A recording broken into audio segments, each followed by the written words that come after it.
Wow, historic, just baffling day here in the U.S. Donald Trump is under arrest. Just unimaginable situation here. Trump actually sent out a post on his own Truth Social account saying, wow, they're going to arrest me. Like it finally dawned on him. Circus-like atmosphere out here earlier in the day, Ellie, with protesters and rally goers yelling back and forth at each other, Trump supporters and his critics. Fortunately, it didn't lead to any violence. And then as the time ticked down to Trump's arrival here, just a hush went over the neighborhood. I mean, quiet as can be. Could hear a pin drop until finally he arrived and headed in to the courthouse. This has been years in the making. Trump and Stormy Daniels met back in 2006, allegedly starting an affair then, though Trump still denies it to this day. And in the days leading up to the 2016 presidential election, Daniels was prepared to go public with the affair. Trump's people caught wind of it. They arranged a settlement. Hush money, they call it $130,000 worth. Well, eventually it all came out, and now Trump is under what will be under charges of falsifying business records related to the payment of that money to Stormy Daniels through his attorney, former attorney and fixer Michael Cohen. In the coming moments, Trump will arrive in the courtroom and he will be indicted officially. The charges will be revealed. Reportedly, 30-plus charges related to this hush money payment. And Mike, we are probably expecting also to hear a short statement from Trump, according to some reports, and if not now, then in Mar-a-Lago later on in the evening. So Mike Wagenheim, I-24 News senior U.S. correspondent, you're staying there on this busy, baffling day indeed. And back here with our summit, with our panelists, let's get to it. What's next for Donald Trump? As always, we begin with a quick fire round, 30 seconds each to let your initial stance on the matter, and we pick up the conversation from there. So, Christy Alonso, please take the lead. Your 30 seconds are on. Well, as your reporter just commented, I mean, this is chilling. Luckily, Trump will do what he has always done. He will continue to take control over the narrative. He will expose the overreach, and he will go on the offense. Trump will fight back. You hit him, he will go back at you that much harder. He will prove his innocence in the court of public opinion, if not in this kangaroo court. And if necessary, he will continue to fight when it comes to going all the way to the Supreme Court. It really is that important. It is a time now where we will see who is standing for justice based in law and who is looking for politics over principle. Yeah, you really cannot underestimate this moment. William Brusso, your thoughts? So while Donald Trump was president, Michael Cohen, his lawyer, was convicted and went to prison for the very same acts that Trump is now accused of. Of course, Michael Cohen did these things for Donald Trump. So it only makes sense that now the ringleader of that little operation should be held accountable, and it looks like the city of New York is picking up the mantle on that. Yeah, and last but definitely not least, Dr. Michael Oren. Usually Israel is following the footsteps of the U.S. Here it's the other way around. Well, it's not the other way around. We've had several long-standing norms broken in recent weeks. We've seen a revolt of reservists who refused to report to duty if the reforms of the government were not suspended.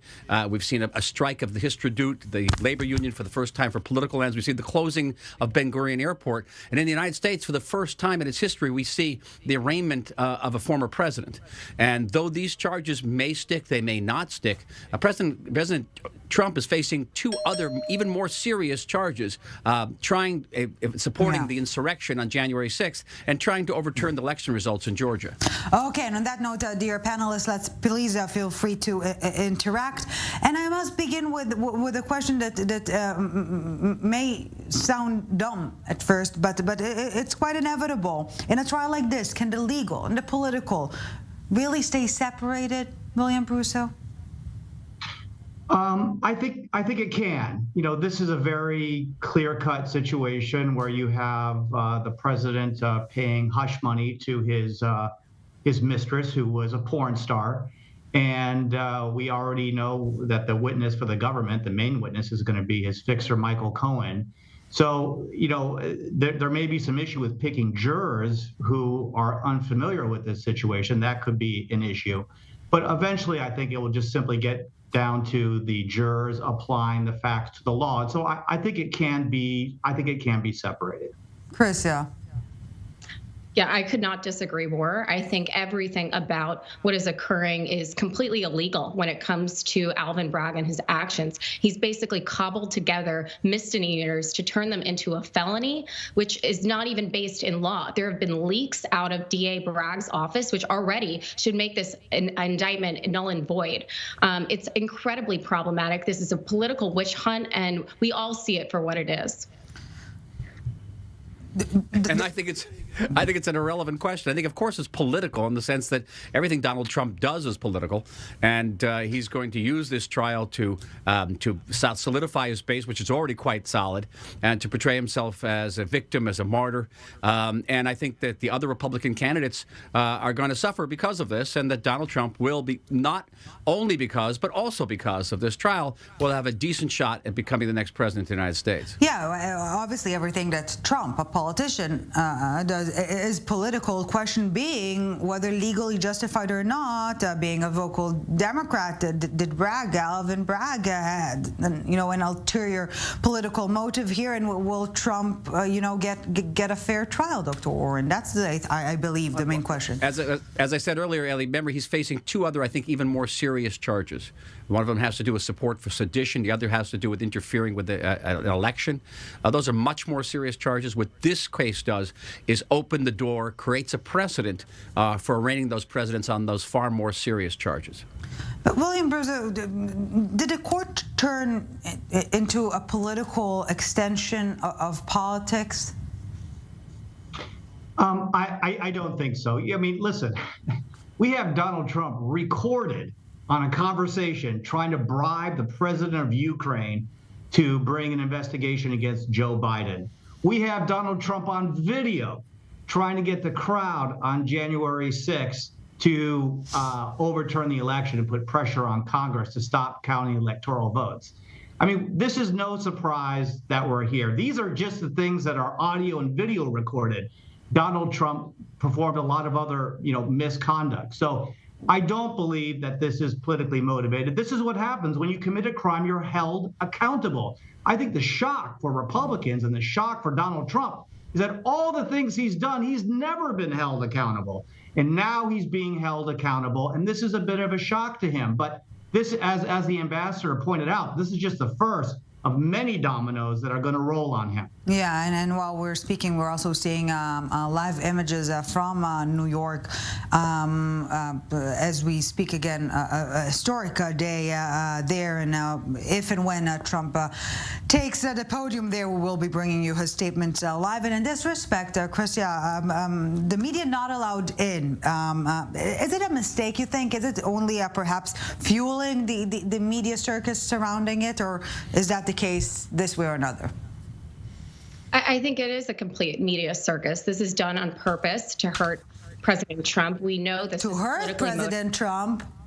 Oh, I think so, in both ways, because I think if the media were there, you would see the president in a situation where he is being interrogated by the local government officials. If we were to see a mugshot of President Trump, people would be beside themselves. This is such an unprecedented day where the United States, it's a sad day for the United States because this is not what our founding fathers wanted. This is a witch hunt. Speaking of above the law, someone who thinks they are, the Democrats always bemoan that Trump is not above the law. What about Hunter Biden?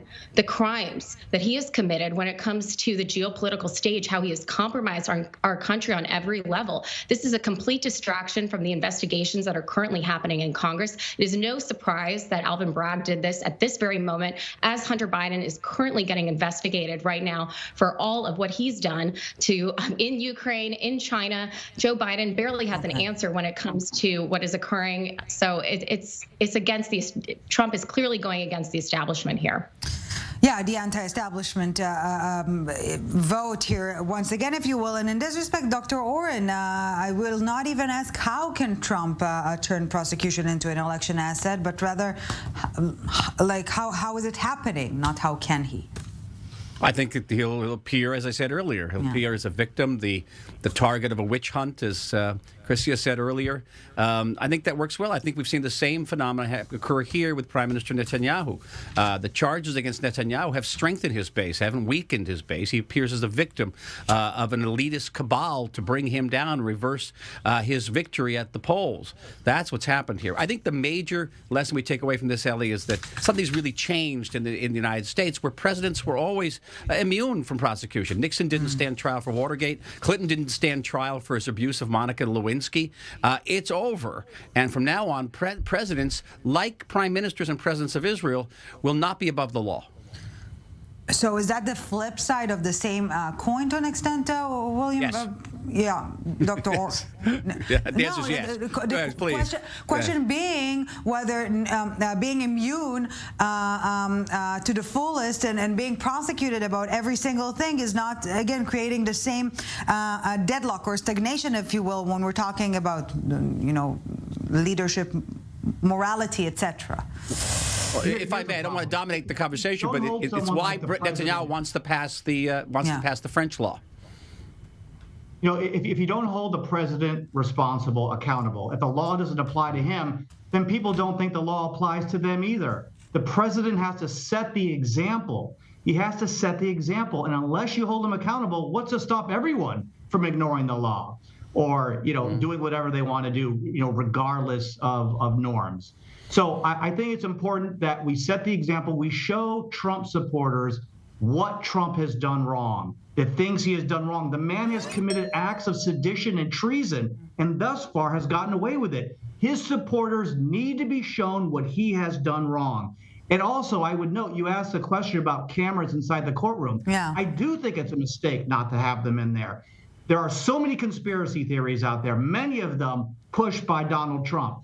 By having cameras in the courtroom, there will be no question as to what this man has done, and we can just show the video to his supporters if they have a question or some conspiracy theories arise. So I think it's a mistake not having cameras in there. Christia, before we take a break in the 20 seconds we have left, wrap it up for us. Well, that's something where we can agree. I think transparency is tantamount here, but this indictment, from its get-go, we have to reiterate, is illegal. There's been leaks coming out of DA Bragg's office. They're the misdemeanors. They've surpassed the statute of limitations. What he's being charged for is basically not a crime. They're persecute. They found a man and they decided to find crimes to persecute him for. It's a witch hunt. And on that note, we are taking a very short break, but we have so much more to unpack right after. So Dr. Michael Oren, William Brusso, and Christia Lenzo, you're staying with us a few minutes, and we're back with the summit.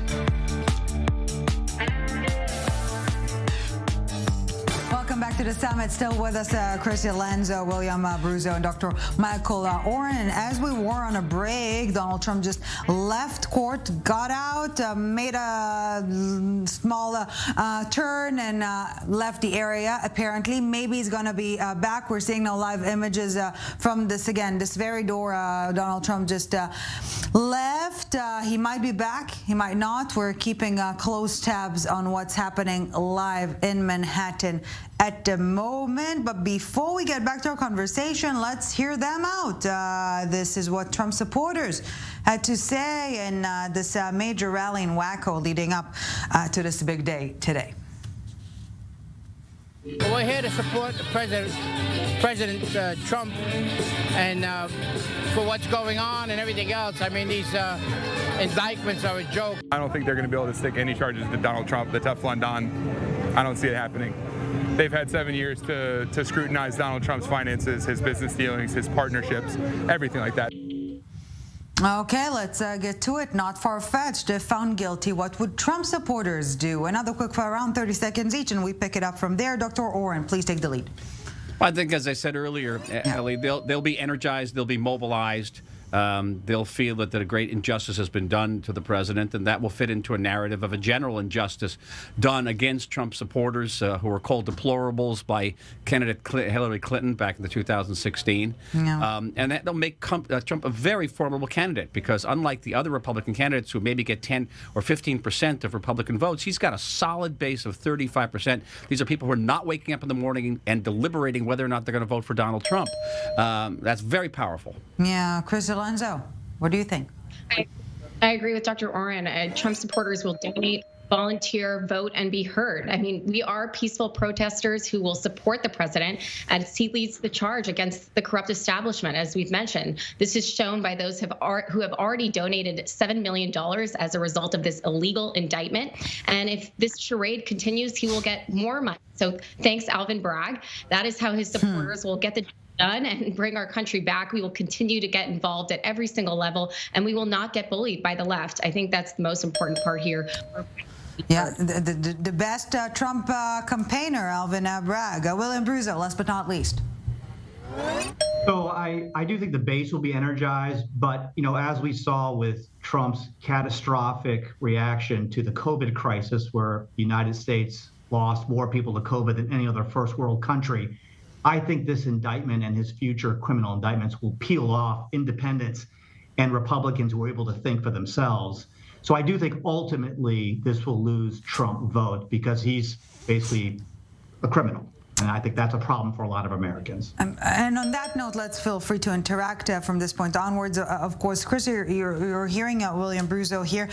Is the Republican, will the Republican Party, get over Trump, so to speak, at some point, or is it trapped in Trumpism? I don't think they're trapped. I think they're trapped. I'm sorry. No, it's okay. I don't think they're trapped in Trumpism. They see that Trump is the leader of the party. He has done so much for our nation, and now we're seeing a complete and utter decline under Joe Biden's leadership or lack thereof. And really, what has Joe Biden done during his tenure as president? It's beyond. I can't even name one achievement. Trump has, we're falling apart on the world stage. Inflation is at a 40-year high. People can barely afford gasoline. People are struggling. Real wages are down. On every level, we are not better than we were 4 years ago. And thank God Donald Trump at that moment in time was president during COVID, because we would have been in an even worse situation. Certainly on the geopolitical stage, Russia would not have invaded Ukraine had we not pulled out of Afghanistan. That was a clear show of weakness that was underwent under the Biden administration. That was a huge failure. It just is very problematic at this stage, and it's not Trump is Trump the only person who's out there, certainly, but it's a time when Trump leadership is clear. Yeah, William, chime in there. Yeah. So as we saw after January 6th, you saw the majority Senate leader McConnell initially condemn Trump for leading that January 6th fiasco, where they actually went into the Capitol building, where they beat police officers with metal poles with Trump flags on the end of them. McConnell initially condemned them, but days later, when he saw that his constituents continued to support Trump, he backtracked. He didn't even vote to impeach Trump, whereas 7 Republican senators did vote to impeach Trump. The problem with the Republican Party is that the leaders have spines like jellyfish. They are spineless individuals willing to sacrifice our democracy and our Constitution for Donald Trump, a reality TV star? Really? Is that where America has got to? It's a disgrace. 20 years ago, if Ronald Reagan was to look at what the Republican Party is now, he would be ashamed, and rightly so. Chris, I can see that you're not in agreement. I try to hold back. I disagree at every level. Donald Trump is not a criminal. Again, I have to continuously repeat that this is an illegal indictment. Alvin Bragg is basically using taxpayer money in New York instead of fighting crime on our streets. Homicides are up. Petty crime is up. I'm a woman. I live in New York. I don't feel safe walking down the street. We are using our taxpayer dollars for this witch hunt. It's an utter disgrace. And talk about someone who is a criminal. What about Hunter Biden? I have to keep bringing it back to him. The fact that he has not undergone any serious investigation as to his any part of the people he's worked with over time, that's the real disgrace here. Dr. Oren, is Trump, merely a mirror image, in a sense, to American politics altogether? That's precisely my point. And I would also stress, whether we're talking about Hunter Biden or Donald Trump, nobody is a criminal until they're found guilty. I seem to recall that people are innocent until they're found guilty. They are suspected. They're suspects. They're not criminals. I got to pan back and be an Israeli here. And listening to my co-panelists here, I can only get this sickening feeling in my gut of my stomach, which says that Israel has an interest in a united America, a strong America, and all I hear is division and rancor and further schisms. And that's not in Israel's interest. It's not in the world's interest. I could have been an ambassador from Germany or Japan and South Korea and have exactly the same interest. The world, the free world, has an interest, a paramount strategic and moral interest, in a united America that's able to play the role of the adult in the world, the policeman of the world, and to secure global security for us all. That's an interesting take there, Chris and William, to hear it from a foreign diplomat's perspective, that whatever, internal domestic bickering is happening, maybe the most prevalent result is undermining the global standing of the U.S. Chris? Yes, it certainly is undermining the global standing of the United States, because when you are going after the former president of the United States at this level because of petty politics and because of people like Michael Cohen who have a vengeance against Donald Trump, the fact that he is the key witness in this case should already discount him. He's vengeful. He's written a book on getting revenge on Donald Trump. Even Alan Dershowitz has mentioned how this is a complete conflict of interest. It's very problematic. So again, yes, we would love to be diplomatic, but when our fundamental freedoms are at stake in the United States by going after a former president, we have to speak up and our voices must be heard. William. I would love to be United States of America. Yeah. I would love that. But what can you do when you have this former president, who tried to undermine our democracy based on lies, tried to overturn an election with violence? Are we supposed to look the other way? My colleague would have it that I guess that was no big deal and that we should continue to support Donald Trump. But there's nothing more important to the United States of America and the American people and the world than American democracy. We are the example for the world. We have to uphold democracy at all costs. Very clearly, we cannot be united if half the country is willing to overturn an election based on the lies of a fool. So if half the country is going to continue to believe that, then I think the other half is going to have to continue to stand for American values and American democracy.